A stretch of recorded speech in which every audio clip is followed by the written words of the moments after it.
ये कुछ आ जाए, कभी आ जाए, वो प्लेयर है ही है। वो जो लोग कहते हैं ना प्लेयर नहीं है, वो भी एक अलग टर्म पे चलते हैं। Babar Azam is a wonderful player. Babar Azam जैसा प्लेयर पाकिस्तान के हिस्ट्री में, बैट्समैन बाबर जैसे नंबर्स नहीं आ सकते। He is one of the best players in Pakistan या इन फॉर फ्यूचर। वो यही है कि उसने खेला बहुत ज्यादा है, वो किया बहुत ज्यादा है, 100 बातों की बात है, जिसने रन बनाए हैं उसकी बात बनती है। लेकिन ये डिसीजन जो बाबर आजम की ना, कुछ डिसीजन आपको पहले लेने चाहिए थे। आपको बाबर को रेस्ट पहले करा देना चाहिए था। अब जो गंदा लगा है, अब जो बुरा लगा है, अब जो लोग बुरा भला कह रहे हैं, क्योंकि आधे लोग कह रहे हैं आधे लोग नहीं कह रहे, क्योंकि वो वेट कर रहे हैं कि देखें अगर वो कर जाएंगे तो हो जाएगा, अगर वो कर गए तो नए प्लेयर्स कर जाएंगे। इंडिया की टीम ने भी 297 कर लिया ना, बगैर रोहित, बगैर विराट कोहली, बगैर स्पिनर्स, बगैर अश्विन, किसी के भी उन्होंने 297 उस दिन कर लिया था ना।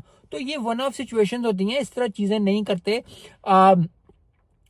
पाकिस्तान ने जो है वो बड़ी मुश्किल अपने आप को मुसीबत में डाल दिया। शान